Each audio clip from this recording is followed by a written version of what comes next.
the bottom person's funk because you got nowhere to put Right, stuff on the right. bus, so you just wind up throwing it in your bunk and you're sleeping with it. And so pretty much everything you collect on tour.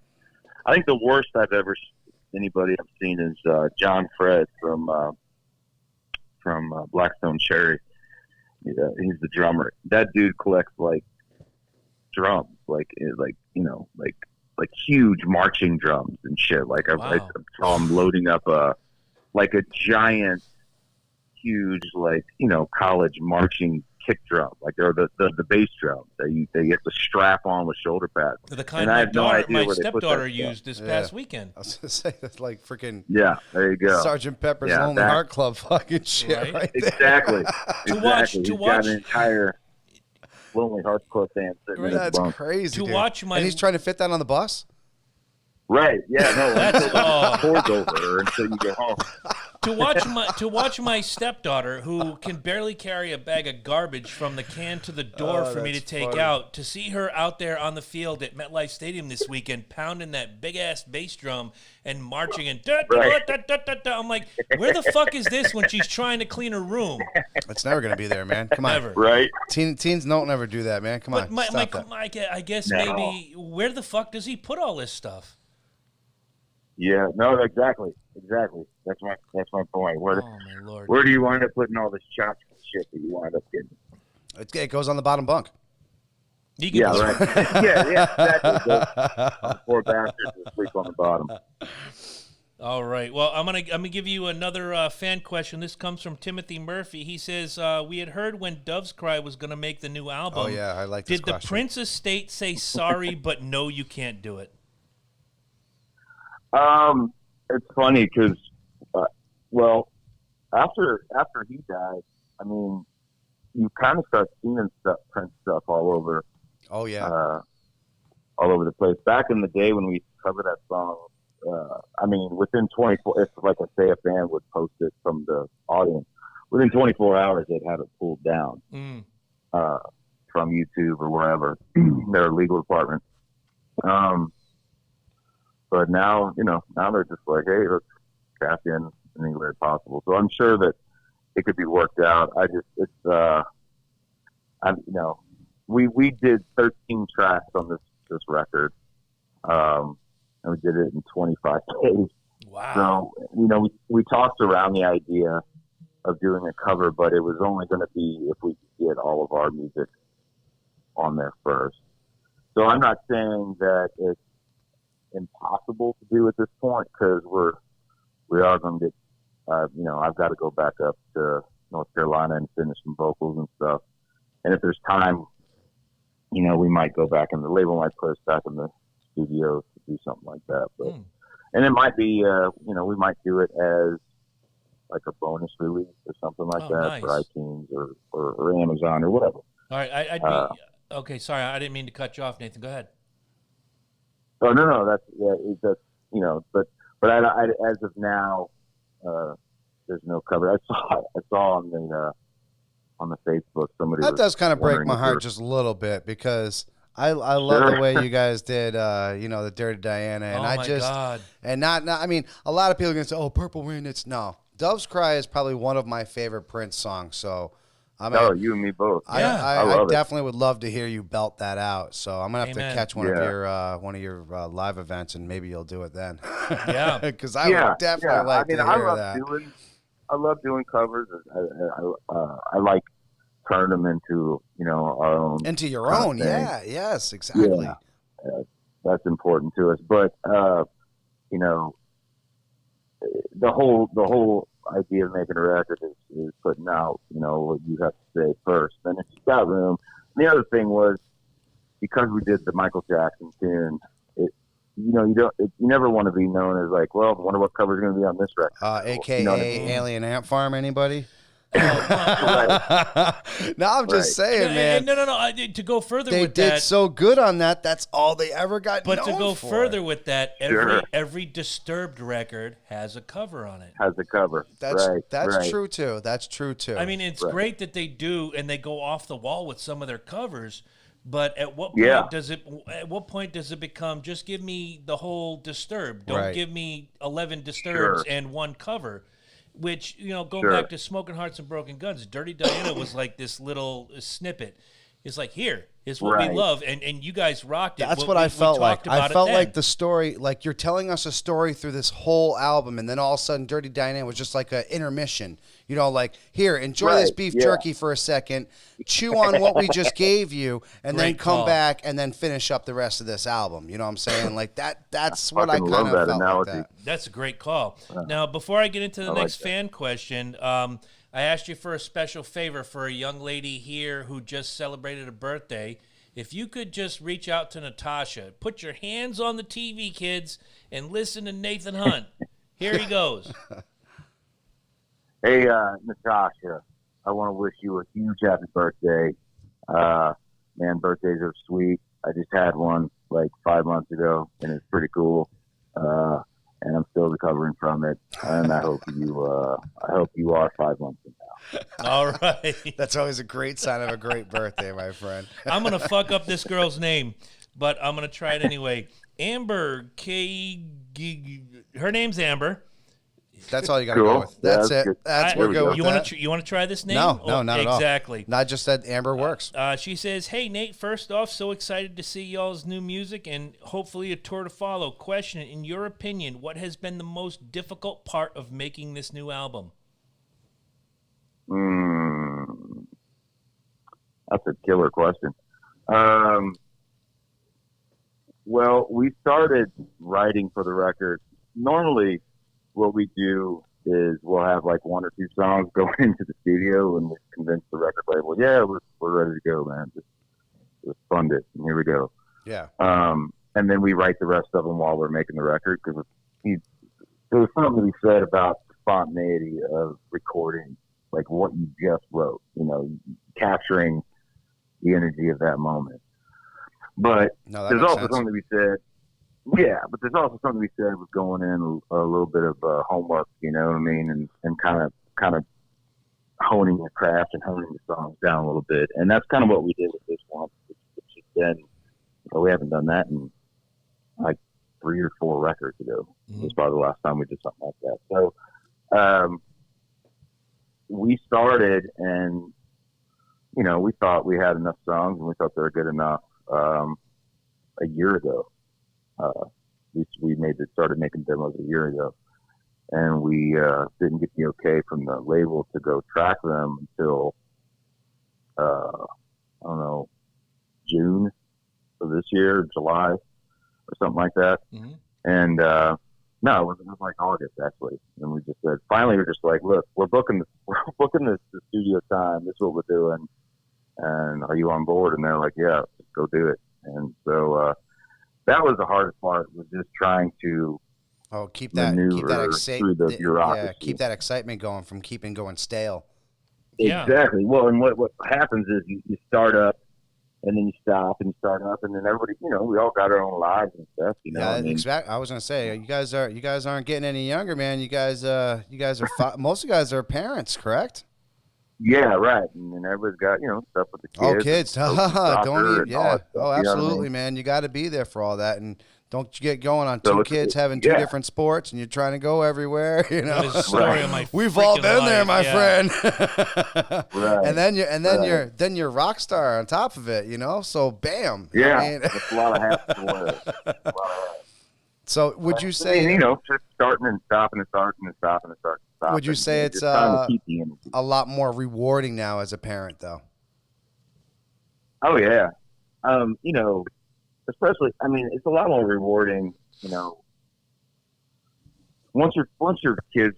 I mean, I love every aspect of being a parent. Don't get me wrong. From all the aspects, but like once your kids are like to where you see them as like kind of adultish, and they're getting, they're like little teenagers. They're getting past that asshole right there phase. with you, brother. Yep. Wait. Do they ever get past the asshole stage? Because I'm 46 and I'm still an asshole. No, they do. Eventually. Yeah. Yeah, about 20 years old, they start apologizing. Exactly. Like, you start getting I'm the good sorry gifts. for being such a All prick. right. Well, no matter what, you got the argument that wins. You know, you're so out of touch, Dad. Fuck you. I'm a rock star. Right. There you go. You do Oh have no, that. man! My kids are like, they're totally like, I don't know what I did wrong, but they're like, you know, you guys should write more like, you know, Post Malone or something like that. What? What? Yo. I try to show them. All right. Everybody, My own personal question. What is your call on him? on Post Malone? Yeah. Oh God. Listen, I mean, obviously. Oh, give it to it, man. This is what we have this show for, man. Give it to it. Right. Obviously, he's like got some sort of talent that set a bunch of kids on fire. But personally, that the entire, I mean, it's disappointing. It's funny. I got this friend in LA that makes a lot of hits. He produces a lot of hits, and for that genre. And he's always sending me stuff like, "What do you think about this?" And I'm like, I don't know, man. I can't. I'm at that age now where I can't relate to what the kids listen to. You know what I mean? You're making your own shit, man. It's so simple. It's just basic. It's such basic music. You don't have to even play an instrument anymore. Exactly. Like you can It just almost walk feels into like the studio. there's no talent, man. No, there's not. And the lyrics, man, it's just, you know, like I don't know, I hate to like say all of them, but anything I've heard. I was gonna say, yeah, about 75% of them, including Post Malone all that stuff. Trap shit is garbage. It's just reflipped, Yep, revamped. What are they lyrically? What are they saying? Like, what do they have? There's nothing that they have to say about other than like popping pillies and. There's no fucking story. bitches. You know I what? mean, It's a great thing that we have Nathan on the phone right now because I want to ask this question. This is my personal question. Right now, "Baby It's Cold Outside" is a song that people want to take off the radio because they believe it belongs to rape culture, but Cardi B can sing about licking her ass. No, Right. she would lick an ass after she drugged a guy. Don't forget that. Sorry. Drugged a guy, licked his ass, and then took all his money. Yeah, but she was. You got to get the story right, man. That's the thing, because she was just trying to get paid. It's okay. Hit the button. Nathan can hear this. Go ahead. is that real? Thank you. It is. Is that real? It is 100% real. She went on She was to a stripper. She used to drug people, and when they were in the champagne room And eat fucking- their ass or something. No, or- steal from no, them. just steal. yeah, just that- robbing take their money. And take her their cars. songs are about that. I don't know. I don't listen to not it. anymore. But Fucked if I care. Well, I it's the only reason that works in this culture is because that is about women empowerment. That's the only reason why that works in this Is it culture. though? It's not. Absolutely. you did that with hello. Now Salt and Bill Pepper. Cosby. I'm not saying it Bill is. Cosby. Peppa I'm not was saying women it is. empowerment. This is, I don't know what this is. This is like selling your soul. Right. I'm not saying it is women empowerment. Well, I I'm mean, just he saying got a that's kind of the point tool. though. That's the Before you get That's all off the, on that's that, the you got soundbite. Nicki Minaj was like the start of it, and then just when you Right. thought it couldn't get any crazy. I would say Lil Kim started it. Well, no, I'm saying newer, new age. Yeah, Nicki yeah. Minaj comes rolling in, and then we get Cardi B after that. Where the hell we going after this? You know what though? Here's the thing though. like, I'm scared. I always defend it's Nicki the Minaj. movie Idiocracy, man. Yes. Yeah, very good. We're dumbing everything Oh, we down. are dumbing it all down. You're right. What's that? man. Including art. What's that movie? Which movie? Idiocracy. Yeah. He just mentioned it. Yeah. The same thing, man. Yep. All That's right. what Before I ask the next fan question, because hey, by the way, if you're out there and you're listening, and you better be, because you sent me 8,444 fucking questions.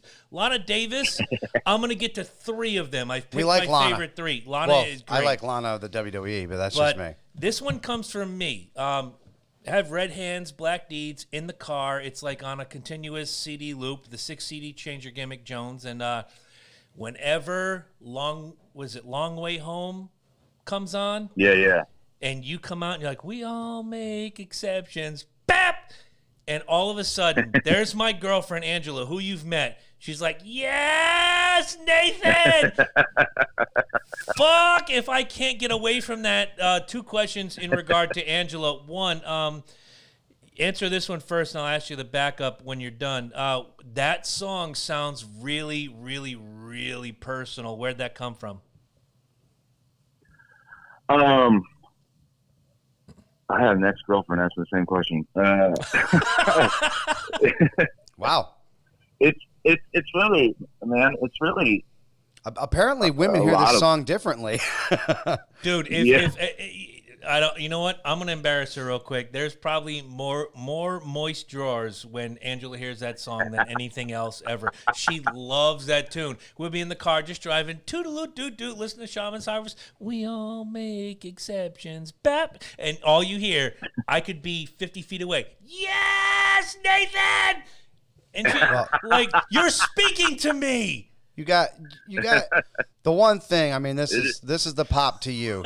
The one thing that you have that I absolutely fucking love is that rasp. Thank you. I voice. love the country rasp, dude. I love how you bring it out in your music. Fuck Luke Bryan. That's a twang, dude. That's a twang. That's a whole other thing. No, twangs are different from a rasp. A rasp is you can feel that in the back of your throat, like when you had a whiskey and a cigar, and you're like, you know what I'm saying? That's rasp. Nathan. That's Nathan every day. That's what I'm saying. That's the rasp, man.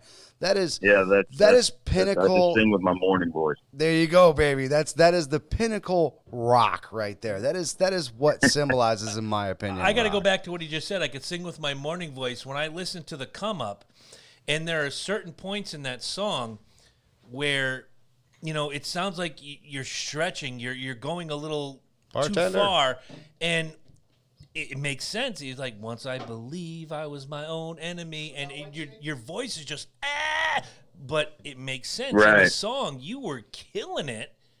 But going back to Long Way Home, oh Christ! Just, you know what? I'm just gonna play that for her when I get home. Fuck it. I don't have any option. There you go, man. But that was obviously a very personal song. Yeah, well, it's about, well, I don't know. That song, I mean, it's really, I guess, kind of about three different women in my life. You know, the one I was with at the time, my daughters, and my mom. You know, it's kind of, I think it resonates with. I don't know why it resonates with women so much more than maybe, I don't know. Maybe it's the blues. Or I don't. Well, that's not really. Well, I'm not really sure, but it's kind of. It's your voice. I'm going to tell you this straight up. My girl is a country girl, and then when the kids are in the car, we're listening to whatever hip hop gimmick station, and there I am. I'm putting my earbuds in. I'm listening to podcasts or King Diamond. I need to get away from that.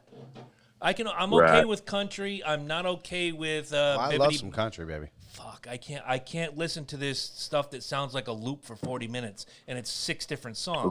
Well, that's one guy fucking up the country right now, man. There's some decent. Right, I'm not talking about the country. I'm kind of talking about for a real hip hop station. I like that Kane. What do you think of that Kane Brown cat? Yeah, go ahead. Fuck yeah. You like that boy, right? I think he's yeah. pretty fucking smooth, man. I'll tell you, it's funny because everybody's like, oh, what's his name? Darius Rucker. That guy comes on, he's like, that's the first black country singer ever. I'm like, y'all stupid. Yeah, you need to go back to Charlie fucking Pride, baby. Charlie Pride. Man. There you go. Thank you. Like, educate yourselves. So, Ange doesn't watch the show very often. I know she's tuning in tonight because it's Nathan Hunt. Second question. Hey, Ange, how's it going? You guys had a deal where you wanted her leather pants and she wanted a hoodie. She's questioning, when can we make the deal? Let's do it. I mean, I'm you pretty guys should sure change we're them. different sizes, but you should change them. But we do have a new hoodie out that's pretty dope. A new hoodie? Yeah, we got a new hoodie out that's pretty dope. All right, I'm gonna have to go to the website, get that for her for Christmas. So Lana Davis, wherever you are, you sent in. Let me, 1, 2, 3, like 25 4, questions. 5. Oh, my phone was going off at work, or I'm like trying to weld. I'm like, what the fuck is that? Real quick, let me just go down. Go ahead. We have Periscope or everybody. YouTube? Well, this is all YouTube. Okay. Pistol 28 said, "Go North Carolina." Why? What the fuck does North Carolina have to... There's always got to be a fucking grabber up in there trying to grab the Sasquatch. I'm surprised nuts, we don't have some Tell Alabama fan talking about how they still have 18 fucking championships. Always got to be somebody in there. Timothy Murphy's got a couple comments. He says, "Roll on the floor laughing, Nate. Sometimes the story of an album isn't fully fleshed out before getting in the studio. Well, 4 of mine are technically Timothy Murphy. Well, all of mine are technically adults, 27, 25, 22, and almost 19. Old fart, man. Wow. Nate, Damn. Wait, I didn't know you guys had fucking Mars on your... One more, Timothy. Needed to make a video for that in Blues Club. Nate Prisgoda. That's Natasha there. She wanted her birthday gimmick. She says, "Thank you so much. Late response, but it still counts." Song 7 Man. Yeah. We're on your time. She's late, not you, Nathan. She's late. And she was asking about the leather pants. Who is? Ange? Nat. Oh, Nat's asking about the leather pants. You might be able to pull off some Nat pants. Yeah, right? You never know. We'll get Nat and Ange's pants. There you go. We'll find a pair for you. Well, all right. We can bring the leather pants back and rock and roll. All right. Let's do it, man. Next time you're Maybe it shouldn't just be Lizzie Hale out there. Right? Oh my God. Although, can anybody else do it as well as Lizzie? Maybe. No. Maybe the chick possibly the chick from the Pretty Reckless. Isn't Jagger still rocking leather pants? Dude, you're comparing Jagger to Lizzie Hale Really? and Taylor Momsen? Yes, because Get out. he's the original. Get out of your house. I could pick up some. I'd like to pick up Jagger's moves. I tell you what. Well, yeah, dude. Even at his age, man, I keep thinking he's gonna pop a hip, and he just goes right back the other way. My buddy just saw the Stones last year, and he goes, "Oh, Jagger was all over the place. He was like crazy. We played softball 6 weeks ago. We were dead." You see, if you actually watch the crowd at Jagger's contest or at the concerts, they actually sway with him because they're getting ready to catch him. If they I buy that. All right, so wherever you are, Lana Davis, I'm taking your 3 best questions. Thank you for the 29 questions you sent. But Nathan, I'm going to ask you these 3 questions. 1, all right, shoot. What age were you when you caught the singing bug? I didn't really want to sing.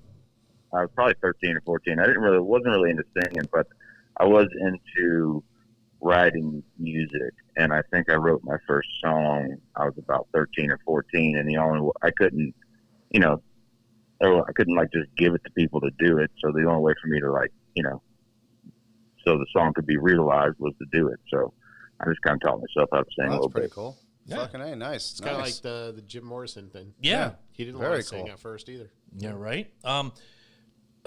I love this question. What's the almost as much drugs? Well, yeah.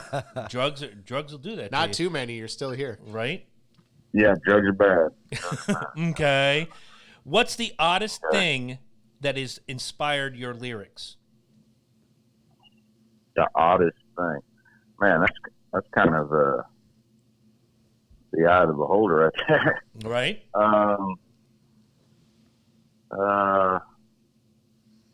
Man, I have no idea. Probably some sort of weird life experience that happened on the road, I'm sure. Okay. Probably that Nickelback tour that you didn't show up to. Some of the craziest That'll be shit I've it. ever. That's going to be forever. Yeah, pretty much. Fucking pussy. Jesus, I'll never forget that. What do you got, Ed? What do you got, Ed? I got kind of a follow-up question to that one. Okay. What song of yours do people think is deeper than it actually as you intended? Great question. Oh. And that's a great observation because I listen to In Chains and I'm like, and no offense to you, Nathan, but I'm like, that's a song that, most bands, Heartbreak Jones, and we're going to write this song. But Cripes, you could go back to T-Tops, Titties, and Trailers and, oh, wow, well, that's deep. That's not deep. That's a guy having fun. Back. Exactly. Well, you do know that somewhere there's some teenage girl that cries every night thinking about the girl Diana that broke Nathan Hunt's heart. Right. Or the dude who's listening to In Chains and thinking, that girl fucked me over. I hope she gets hit by a bus or some bullshit like that.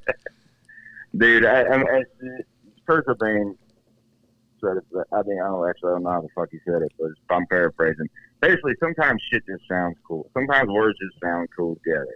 Yeah. And that's just the honest truth. Now, there's plenty of songs that we have that are about personal experiences, but I mean, a good 50, 60% of them is just like, man, that's a cool lyric. Let's throw that up in there. I mean, Silent Voices. I hate. Silent Voice is so good. But it's not. It's not.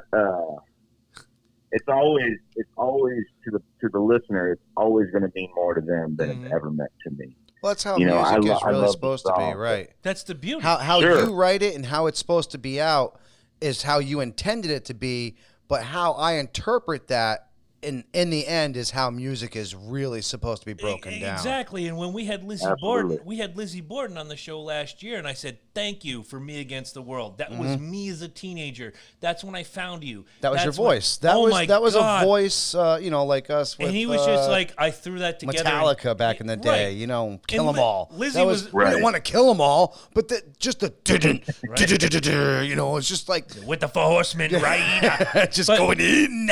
But Lizzie was like, you're a hero, right? See, yeah.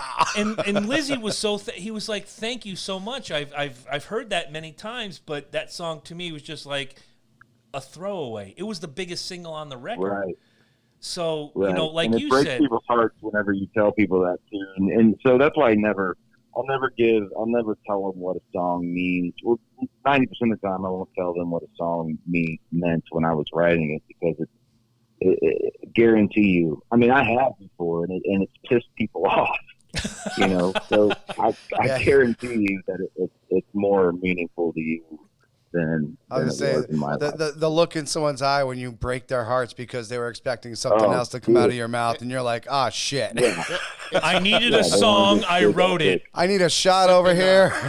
Sipping the vodka made me think of this story, this lecture that 50 Cent was giving, and someone was asking, what was the deepest song he ever wrote, or what song did you want to be the biggest hit? And he's like, he's talking about, I wrote this pretty deep song about a girl hooked on drugs and this, that, and the other, getting out of it, and it didn't chart. And then he's like, but whatever, fuck it, I'll take you to the candy shop.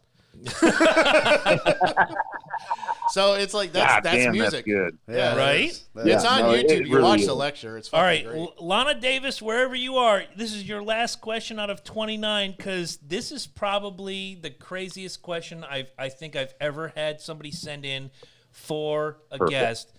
Nathan, what cologne do you wear? Sweat and whiskey. Fair enough. I love that cologne, man. I don't wear every day. Yeah. Put a little Jack Daniels behind my ear. It's all good. Yeah. Amber has chimed in on the Facebook. Okay. Yeah, I just saw that It's too. pronounced year us rolling the R. What? Just probably saying how to pronounce her name. Amber, we tried. I couldn't even. She just told you how. Year us rolling the R. I'm not doing that. But. I can't either. I'm Portuguese. All right. Hey, Nathan. Whoa, it's been 4 years since we heard that. I know. It's crazy. Nathan, just real quick, say hello to Amber. Hey, Amber. How you doing, sis? All right. There you go. See, now he's rolling ours. A lot of the questions that we got from the fans, and it's probably one of my questions too, is obviously there's going to be a tour coming up. I've seen in the questions Atlanta, Toronto. I want to know if you're coming back to the Northeast, hopefully not in a snowstorm like last time when we all trudged through it. Yeah, fuck that. Dude, do you remember the first thing you said to me when the mics went hot? Y'all got some shitty weather up here. Don't I know it? Yeah. You guys drove through. If you guys haven't heard episode 42, it's in the archives. They drove through from, I think it was Buffalo to New Haven. I drove from here in southeastern Connecticut to New Haven, blinding snowstorm. Then I'm giving you a crash course with the equipment on outside. The street. And the cops are looking at us like we have a cops bomb. think we're trying to set up a bomb or something, and I'm like, no, it's all good, man. This is real legit equipment. They're like, What are you doing? You see that bus over there? That's where I'm going with all of this. They left us alone. I still got a ticket that night. Fuck, I fought that ticket and I won. Anyway. Attaboy. Yeah, thank you. Deals. That's smart. That's smart. Thank you. The studio audience agrees. People want to know, are you going to visit all these markets? Atlanta, Toronto. I think there was one that said Poughkeepsie, New York. There was one that said South Dakota. Is there anything Are you going in to the New works? York? You're going to New York? Oh yeah, we'll be doing. We'll be the whole country is going to get hit with the release of this record. I mean, we've not gone to quite a few in a while, just because there's nothing to push. But whenever Oh yeah, absolutely. Whenever you got a new record, you're going to hit all of them. The one that we get to actually the least is like the West Coast, but we'll be hitting. So will you be frontlining this one? Oh, good question. Yeah. Well, I mean, we'll be doing a headline tour, but right now we're looking for like a direct support slot with somebody puts tickets in the seats too. Those work out really good for you. I looked up those numbers, and as much as Chris wants to bash Nickelback, and I do, I do too. You guys did some really good fucking numbers, man. And as a matter of fact, you had quite a few of your own followers coming. I mean, far out, man. From a couple of the concerts that I saw online, man, you had quite the following going on, man. It's pretty impressive. Yeah, it was a good thing for Shaman's Harvest, and I mean that tour was absolutely insane. When Shamans played the Palladium in Worcester, opening for Seether, and unfortunately I couldn't hook up with Nate that night. Fucking love Seether, man, too. Oh, it was a great show. There was a couple that was seated right next to Angela and I, and they're like, "Oh, Seether, yay!" I'm like, no, Shaman's Harvest. Watch, go buy the CDs. If you don't like the CDs, you send me a message. I'll pay for them, all of them. They were like $10 a CD. A day later, I got a message. We love the CDs. We love the show. We are fans for life. Thank you, thank you, thank you. And if you're out there listening, I hope you're still enjoying it. The new record's coming out. Hopefully, March-ish? What are we looking at for the new record? Yeah. We're probably looking at March or April. It'll be spring. Now, when the new record comes out. My question to you is, when you roll through the Northeast, whether it's New Haven, Worcester, Providence, wherever, are we bringing the rig and having another tour bus, Jesus, bunk sock, banana extravaganza? You're absolutely bringing the rig, man. Nice. Yeah, all right, my only question is, what kind of whiskey are we bringing? Ooh, good call, because it's the whiskey drinking champion of the world. It is. I've been into Whistle Pig lately. Whistle Pig. Whistle nice. If you haven't had that, check it out. I've heard about it. If you haven't had that one, it's a blend, but man, it's especially in the winter. To be honest with you, man, I think most whiskeys at this point are a blend. I mean, you can find your straight whiskeys, but you're going to pay for it. You know what I'm saying? Because it's just such a – I think whiskey's become such a part of our culture now that you can't have a straight whiskey without having to pay for it, because true whiskey sits in those barrels for a couple fucking decades, man. Honestly, a true bourbon, it's like crazy. Right, exactly. So it's like, you can't keep up supply and demand, and that's why you have all these whiskey companies coming up. And to follow up with that question, when you get to that point, like Ryan Reynolds and Hugh Jackman and the rest of them, I want a Nathan Hunt whiskey, my friend. I want your mug. I want your mug on the front of that barrel, and I want you to hold that up with your grin and everything. Cowboy hat, straw coming out of that. You're saying on the side, all you got to put is, "It's good." But underneath it, wait. Knowing what I know about Nathan, and again, I've known Nathan for 10 years, underneath it, "It's good, motherfucker." There you go. I would put my name behind that slogan up there. EWD. There you go. Professionally brewed by a bunch of hookers on blow. Hookers and blow, right there. Hookers and blow, baby. Wow. Love it. So before that's still our walk-off music. It's got to be, man. Shit. That's got to be. I love that shit. Yeah. I love walking out to that. Oh my God. If more people understood that reference, this world would be a better place, my friend. You guys have been at this, if I'm doing my math right, 23 years. How long? Holy shit. The last time I interviewed you, you said we keep going till it's not fun anymore. Obviously, it's still fun. How long do we see this? How long do we see this going on? I never understood people that have the drive to suffer.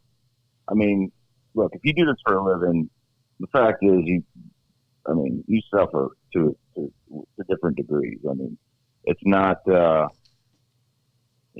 ain't the 80s, 70s, and 90s, anymore. So, you've got to sacrifice quite a bit to do it. And I've never really understood anybody to go through all that and then because you obviously have that in your blood. Like it's part of you, it's part of your personality, it's part of who you are, part of your identity to yourself, not to anybody else, not to your fans or anybody else. It's just who you are to yourself. So I've never really understood anybody just quitting for any reason. I mean, it's like, what was that band, Anvil? Remember that I love Anvil. Yes, I saw the same stage I saw you on in 2009 where we met. I saw Anvil a year later, and here you are rising to the apex, and there's Anvil still doing the same thing that they've done. And good for them though. I mean, it's some people never get that break, and that's what a lot of us do. I was gonna say, with us around here, we got that Derek and the Fun Bags group. Those guys were, I used to love them. They were huge around here, but they just never got the break. You know what I'm saying? Just like he's saying, it didn't happen for them. The sound was there, the pop was there. But the important thing is just, the fact that if you still do it. I mean, if I'm playing to a honky tonk here in my local fucking town to 50 people, I'm still going to be, I could totally see myself doing that after. You're still going to be Nathan fucking Hunt, baby. I imagine I'll be Nathan motherfucking Hunt. There you go. I imagine that's just drunken karaoke night if you're there and it's 50 people. But. Right? You're doing that new shit. It definitely turns into karaoke, man. Every once in a while I'll go out and do like an acoustic show just because I feel like it. And it's usually pretty much karaoke the whole time. I might get Dragonfly out, and that's another request start coming in. Nothing wrong with Dragonfly. That's one of my favorite songs ever. No questions there. No questions. Now, normally... speaking of that... Oh, go ahead. Yeah, speaking of that, we... so that record is 10 years old this year. The Shine record, yeah. Yeah. So we never did a vinyl, so we found the original tapes for that record, and then we went and had it remastered, and we're going to be releasing a vinyl. No way. It'll be a limited. Good move. Nice. Yeah, man. That is awesome. That is fucking awesome. It'll be limited, but it'll be. I think I don't know how many we're making, but it won't be very many. But so there'll be a limited number for Christmas. Shoot. What do you think? Because obviously the streaming services are huge. That seems to be where people are consuming a lot of their music. But I've noticed because of it, they're stocking less CDs, and now vinyl's making a comeback. Like, what do you think of that? Love it. I think it's great. I mean, I wish people still bought CDs too. Obviously, as someone who makes a living off of it. But I mean, vinyl. It's always going to be the closest thing that you can get to the studio if it's made right. Everything else. As an artist, we all want people to hear it like we hear it when we're in the studio to that quality. But things start degrading. The streaming is probably the worst way to listen to a song. I mean, it's convenient. I listen to streaming. Everybody does. But as far as the quality goes, it's just garbage. Yes. So if you can, at least treat yourself once a week and sit down and listen to some fucking vinyl, you should. I think you're seeing. I love that. I love that. Treat yourself to a vinyl once a week. Because I think what you're that. seeing is the resurgence of an actual music collector. Exactly. Yes. Well, music is dying, dude. Music is dying. There's not a lot of originality out there, and if there is, and just like we said earlier with these, with Post Malone and everybody else, the music is just it's bland. And that's why that's a big reason why though. That's corporate. People aren't. Yeah, totally. But it's hard to afford to go in and make an actual record with real instruments in the studio that takes time, and you're paying for a studio. A studio is going to cost you $1,200 a day. Right. Some charge by the hour. Yeah, some charge by the fucking hour, and if you're going to be there for a month, I mean, at least a month it takes to make a record that adds up. But I mean, you just said yourself, you guys did it in 25 days, right? You sat there. Yeah. I mean, and that's pretty impressive. That's basic tracking. 25 days is you guys are putting in pretty much an 8-hour solid freaking day with 2 hours here and there. Well, they were 12 to 16 hours, 7 days a week. And it's just moving as fast as you can go to where you're losing your mind. And it's part of the process, you want to lose your mind a little bit in there and start going down a couple rabbit holes of creativity and experimenting with weird sounds and shit. And that's how you make an interesting fucking record. Now, they've got entire programs. But that's why, too. I mean, funny, a lot of these trap artists, I mean, not to go harp on that, but a lot of trap artists, they don't even know what touring is. I mean, they tour like regionally. Like they'll do California, and they'll shoot up maybe to Washington. They're like, Portland. Man, that was rough. It's funny. and for like a week and a half, but they can't afford to do anymore, and the people don't realize how much money it costs to like actually really make a full like a real record, right? And something like rock and roll or country or anything that's utilizing expect to get rich on the first time, right? And it's funny Nathan brings that up because I wanted to bring to your attention, and I'm sure they're already in your vernacular, this band that has blown up the internet, Liliac.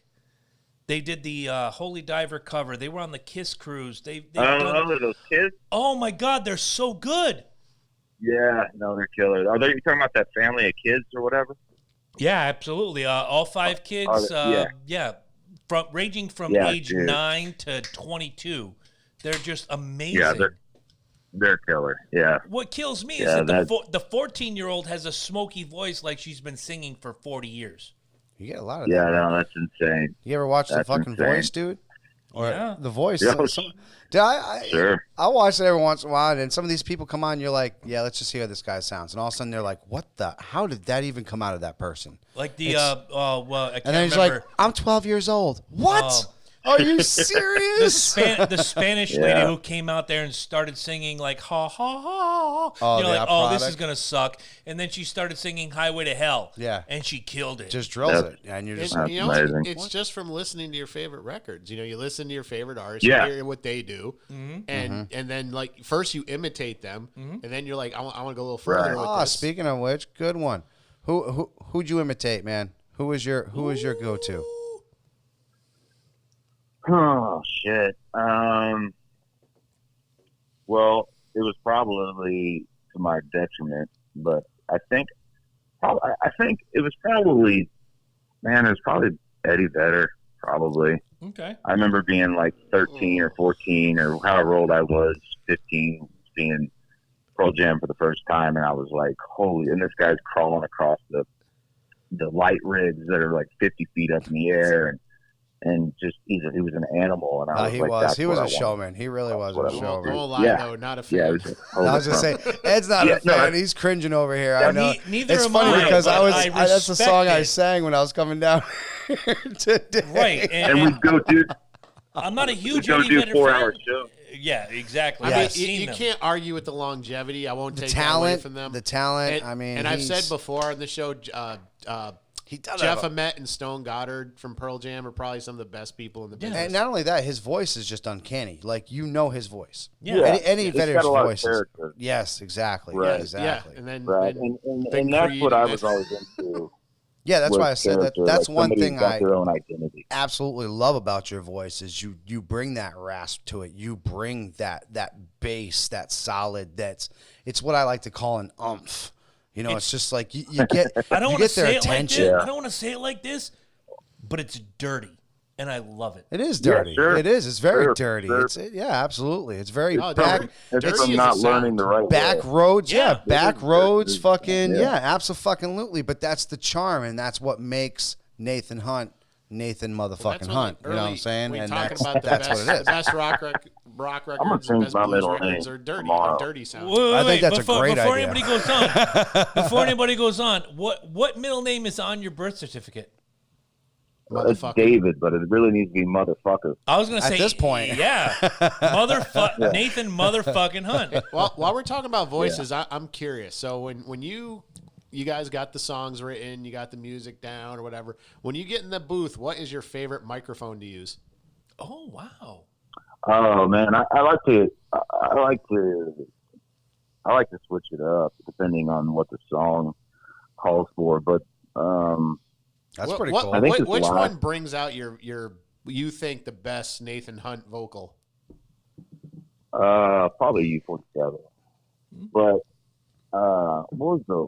Man, I used the Shure not too long ago. What was the Shure I used? Sure's got some really nice ones. Yeah. Yeah, I'm trying to remember which one it was. When I do karaoke, that's all I use for Shure. So, some of the cheapest Shure microphones sound the best. They're gorgeous. They're incredible. Then I actually they're great for live, but generally speaking, they're not really all that great for studio. But they make a pretty great studio mic for like I think $250.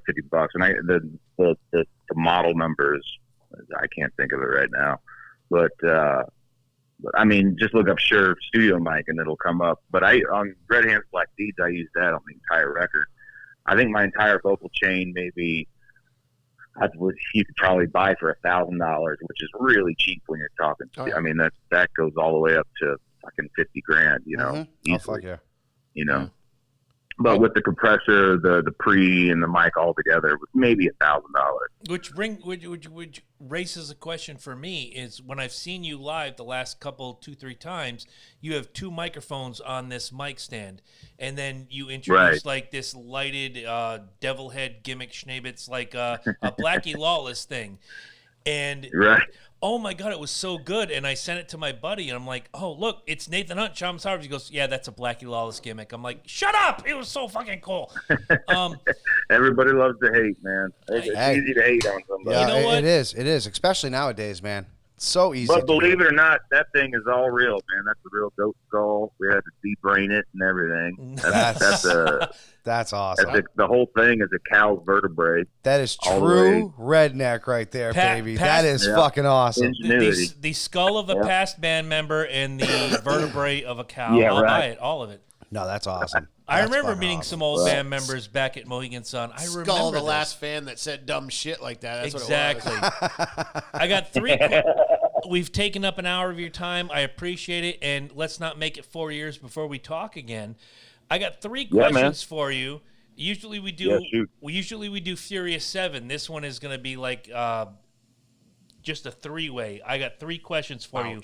Bow, wow. One venue you would love to play before you die. Fuck, I've done played them all. Just say my basement. Albert Hall. Okay. The Albert Hall. In London. All right. Yeah. I was hoping for MSG so I could get backstage gimmicks, but that's okay. All right. That's MSG's fine. All right. Tell them you want to play like the Woodstock Fair in Connecticut. No, stop with that. Yeah. Why? You don't want to go? Dumbass. He just said we got backstage all the way next time he comes to town. You want him to go to the Dairy Air Championship of the World? Horseshit. Sounds like he's down. All right, fair enough. Down with the clown. One band you would love to tour with?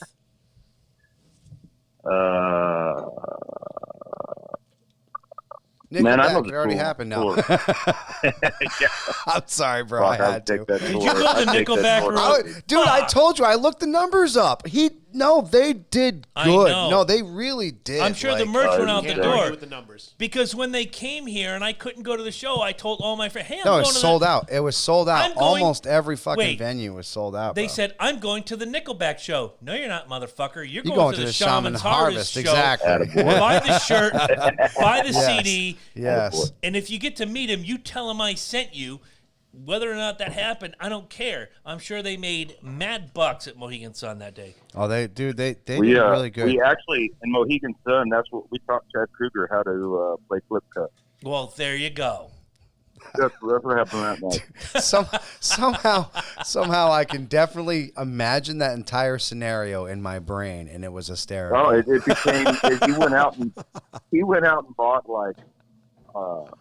After that, he went out and bought all these cups, these lighted tables, and everything, and it became the the game of the tour after that. Oh Nice. my God, that's awesome! That's fucking awesome. So I don't know that I heard an answer. What is the one band you'd love to tour with? To answer your question, I'd say Rival Sons. Man. Okay. I'm really into what they're doing right now. Nice, dude. I'm gonna give Lana Davis one more question. Lana, if you're out there, you owe me. You need to donate. www.patreon.com/Loki and Jabroni. Give us a monthly gift because this was your question. We're gonna play Kill, Marry, Fuck. Lizzie Hale, Celine Dion, Taylor Swift. You got to kill one, marry one, fuck one. Go. I have to kill one? You have to kill one. All right. Well, I ain't killing anybody, but I probably... I'll feed Celine Dion to some pigs. I'm just saying. Let's kill Celine Dion? Yes, I agree. Everybody in Vegas right now hates me. Whatever. They got fucking Mariah Carey. Go. All right, so that's the kill. Taylor Swift just seems like a kid, so that'd be God damn it. I'll give her money. So I'll give her money. I guess we'll marry her, and Lizzie Hale's always. That's always going to be a fuck. Yes, sir. That's always going to be one of those. Sorry, Lizzie. I don't mean it. I'm sure. It's not a disrespectful fuck. That's not right. a disrespectful fuck. No, not at all. Hell no. It's a real polite fuck. Look, that's I'm going to call you every time type of fuck. A couple years ago, Angela and I went to the House of Blues in Boston to see Hailstorm, and they're like, "Oh, aren't you scared?" And Chris is gonna, you and Chris are going on the show. And Angela said, and I quote, "Chris will step on my face to get to Lizzie Hale." And I'm like, "No, you're my woman. But if the need arises, I may push you forcefully to the side. To the left. Right? It'll happen. But I'll never step on your face." Might send you to get some soda pop. There you go. Thank you, Nathan. I appreciate that. Yes, exactly. Yeah. Ladies and gentlemen. I'll say this about Lizzie Hale. Lizzie Hale is the baddest front person in rock and roll. I cannot agree with you more, my friend. She is what rock needed because I mean there wasn't much of a frontliner as far as a woman was concerned in that as powerful as she is. No, and she does. You had Christina Scabia. Am I saying that name wrong? From Lacuna Coil. Yeah, hot. Great vocalist, but she wasn't out front as Lizzie Hale. Right, exactly. Well, I mean, you don't see anybody fucking run around the fucking stage like she. First of all, her talent's undeniable. She's ridiculously talented. She's got a presence that you can't deny either. And she's in fucking like 6-inch fucking stilettos, man. Yes, that's like insane to do what she does. I can barely do it in cowboy boots. Hey, so real quick before we do let you go, I don't know if you tuned into our NFL preview, but you do know that I have me and you in the Super Bowl, right? Yes, you do. You and I? Yeah, Kansas City and the Vikings. Chiefs. We're going to have a rematch of Super Bowl IV, baby. Dude. Yeah. Let's do it. Talk to your people, man. My people. We're going to talk to your people. It's going to happen. It's going to fucking happen. Now, here's my gimmick. Here's my question out loud. If that actually happens, Minnesota versus Kansas City, the week before the Super Bowl, I'm going to be on the text message machine. I'm going to be like, Nathan, you got to come back. We're going to have a Super Bowl party. All right. I got you on that one, baby. All right. And it's not going to be 4 years before we talk to this gentleman again. Ladies and gentlemen, thank you again. Mr. Nathan Hunt, Shaman's Harvest. The new record is coming out in the spring. I'm not going to say what month because, hell, even Nathan doesn't know what month. But the new record's coming out in the spring. It's going to be awesome. He is the ORS, the original rock star. He is coming to your town, and he is going to blow your face off, people. Nathan Hunt, man, tell you what. Shaman's Harvest. Cheers. This is the band, people. This is the that, fucking band. That is the official band of the Loken Jabroni Show. Seriously. It is. Three-time real quick.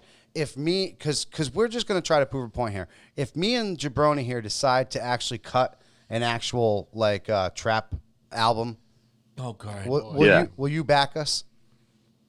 Dude, I will. Yeah, we need a all hook. kinds of dumb shit all over that. We got a hook from We Nathan just want Hunt. to prove that a 45-year-old and a 48-year-old can make a trap album and make people fucking. we could do it. Oh man, I'm gonna have to break out the beat machine again. Fuck. Let's Milli Vanilli it. We'll be the talent behind it. Dude, I love where you're in front of going with this. I love where you're going with this. All And then you can frontline, and we'll take that back spot, baby. I don't know that I can live up to this hype, but what I can live up to is Nathan. Thank you for an hour of your time. Absolutely, brother. Let's Let's not wait 4 years to do this again. Let's have some fun. When Shaman's Harvest, the new album is coming out in the spring. They're going out on the road. We're going to be there when they come to the Northeast. We're going to be on the tour bus with Loki this time. Yes. And we're going to have, I'd love to see Josh again. Josh is my friend on Facebook.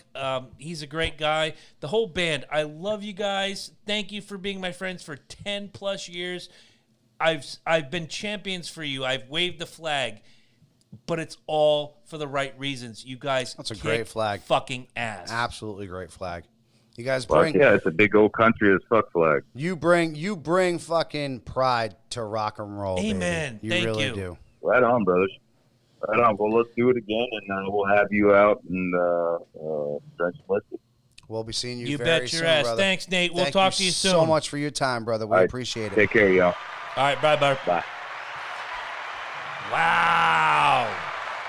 It took almost 4 years, but there he was. And the best interview ever. Oh my God. That was probably our How many more laughs could we got out of that interview? That was a great interview. Jiminy Christmas. We had such a great time. And I'll tell you what, I think we got something here, man. Mm-hmm. I think we need to make a trap album. Maybe we do, but right now I have to go release my trap album. Horse shit. Could you see it, man, already? Ooh, you got my attention. First of all, I'm going to argue because trap isn't talented enough to have any... All right, well, whatever. I don't give a fuck. I'm going to let Ed take this. I'll be right back. When's the last time you seen a DJ in some trap shit? That's true. That's true. I mean, there are trap DJs, but there's no DJs on the trap music. So why don't we flip that shit? There we go. Now we just hired you, huh? I can't scratch, bro. Bam. You just learned. I can't scratch. You can do it now. I mean, I could probably make a trap beat. That's right. Let's just do a song. Let's just do a stupid ass song. I'm telling you right now. Samples from Shaman's Harvest. Let's see. That's what we should do. We should totally we should totally fucking do that. You know what, Nate? If you're not listening, I'm taking what you said here as a contractual obligation to appear on the track. So if we don't get a hook from you, bro. That's truth. That's truth. No, so you're committed to the Super Bowl? I think we should do that. I think we should do the experiment, the social experiment.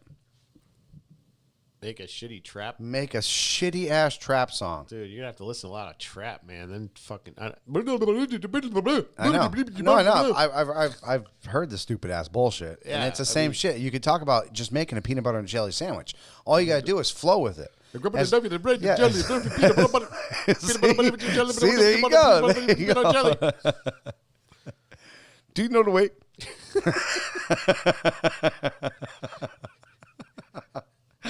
Cut that shit in triangles. So, real quick, did you actually see the Sonic thing? I have not seen the new Sonic. He's cartoonish. Is he? He's the game, Sonic. This is what I don't understand when they do these fucked up movies. So it's already a computer generated image. Thank you.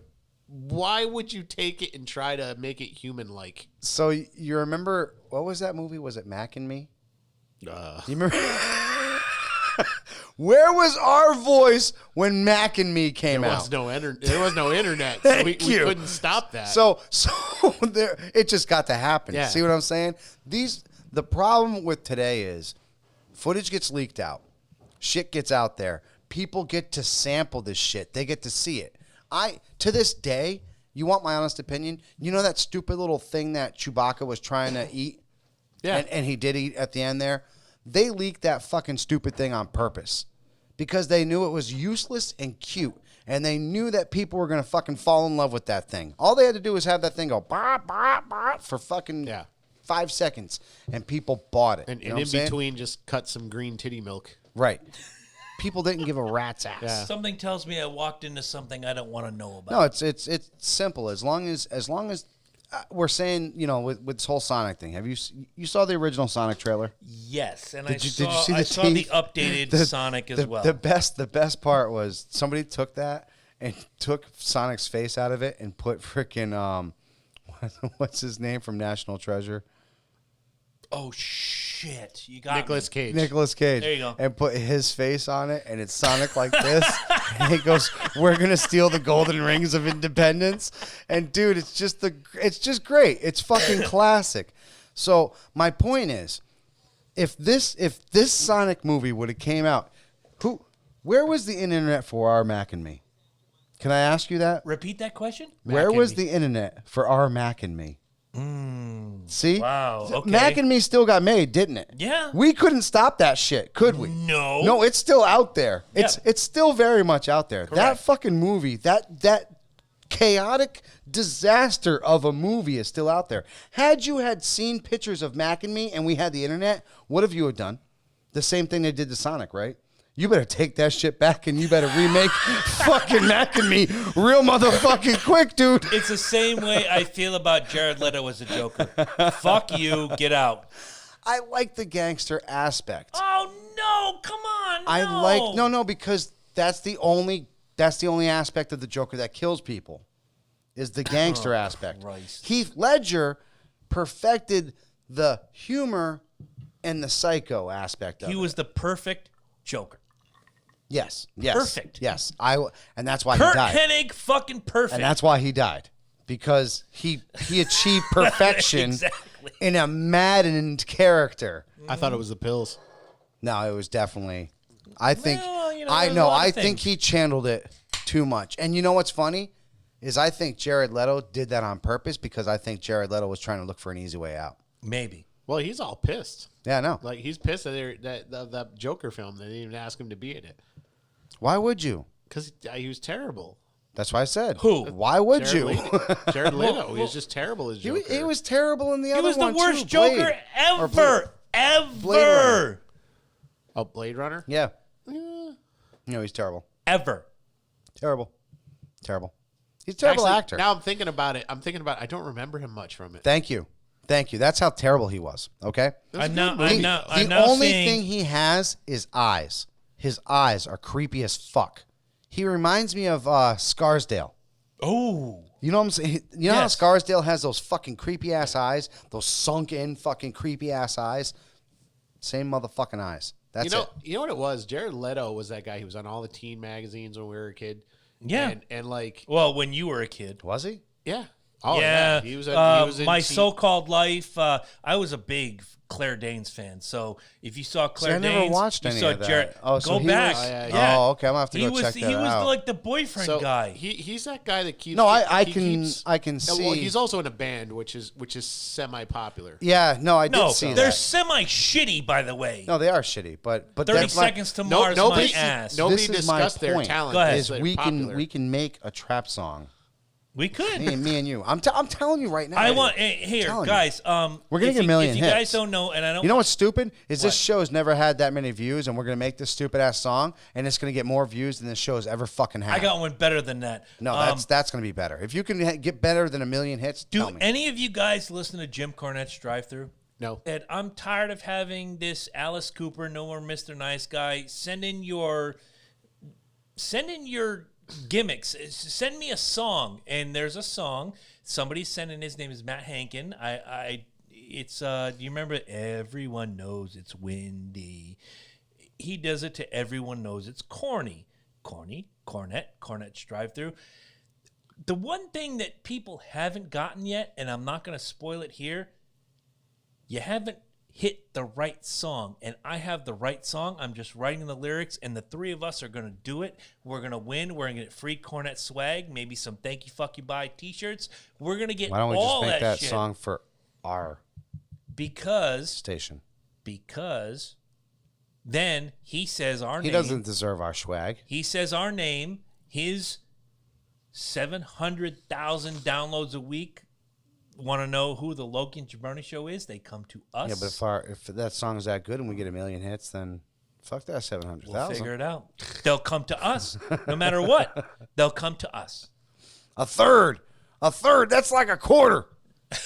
God, what the fuck? Anyway, let's pimp out the product before we go. What's going on with my friends at the Basement Quest? Talk about it. Well, my birthday's coming up this Sunday. Amen. Happy birthday, brother. I am super excited about 35. it. I'll tell you what, I don't have a car yet, but I'm working on that. That's why you need to go to patreon.com/Loki. But no, I'm trying to get another adventure in before the holiday. This is the crazy part. It's as soon as November gets here, it's like I know I'm only one adventure. Like I know I'm only that's just me. That's just me. Yeah, I just know how it all works. I've tried to squeeze into it. Doesn't work. I got one, and it's usually the first week of December is when I get it in. We try to plan a Christmas adventure, right? And so I am honestly thinking, if you're cool with that, I'm cool with that. That first week of December is when we kind of go live because I'll have D&D that Sunday, so we'll have some live content. I got my cameras getting ready to roll in for my Twitch account, so that's going to get live activated again. We'll be able to start throwing that shit out again. We do have plans of actually doing back-to-back episodes first, so we do have... We'll have a couple episodes in the right, exactly. It'll be some episodes in the archives. And if we get froggy one day and we record again, we'll have a couple more in the archives and say that doesn't ever get in there, and we're like, that was kind of a lame-ass show. We have the option of rolling out some of these archive shows, which I'm really excited about. Right, exactly. It's the cool thing about doing shows like when you first start off, like we've been doing this, it's really kind of cool that we had Nathan Hunt tonight because it really brings it in perspective. It's been 4 years since we've been on the show. Yeah. 4 years. You know nearly 4 years. It'll be 4 years January. We've been doing this show pretty much almost going on 5 years. Exactly. And you do a lot within this time limit of being in this profession. Whether you get paid or whether you don't get fucking paid right now, it's still a fucking profession. You still put time into it. Do you want to explain that to... Never mind. No, I am right now. I am doing it right now. It's still a profession. It's something that you put time and effort into. You try to become better every single episode. You listen to yourself. You see how things work out. And that's exactly what we do on this show. Going forward with that, this show has been